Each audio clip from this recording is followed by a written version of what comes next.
நம்முடைய ஜெப ஜீவியம் இன்னும் அதிகமாகணும். நம் கேட்ட சத்தம் நம் சத்தமாய் மாறணும்.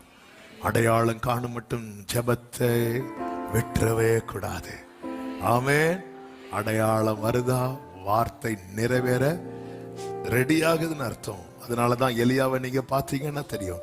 46வது வசனம், கர்த்தருடைய கை எலியாவின் மேல் இருந்ததினால் அவன் தன் அறையை கட்டிக்கொண்டு இஸ்ரேலுக்கு வருமட்டாக ஆகாவுக்கு முன் ஓடினான். கைகளை உயர்த்தி, இன்னைக்கு ரதத்தை உடையவர்கள், குதிரைகளை உடையவர்கள் உங்ககிட்ட அவைகள் இல்லாததை பார்க்கிறார்கள்.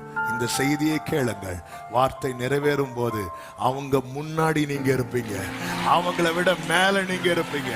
இதை அவர்கள் பார்ப்பார்கள். இயேசுவின் நாமத்தில் இந்த வார்த்தைகளை சொல்லி கர்த்தருடைய சத்தத்தை கேட்டு காத்திருக்கிற ஒவ்வொருவரையும் வாழ்த்துகிறேன்.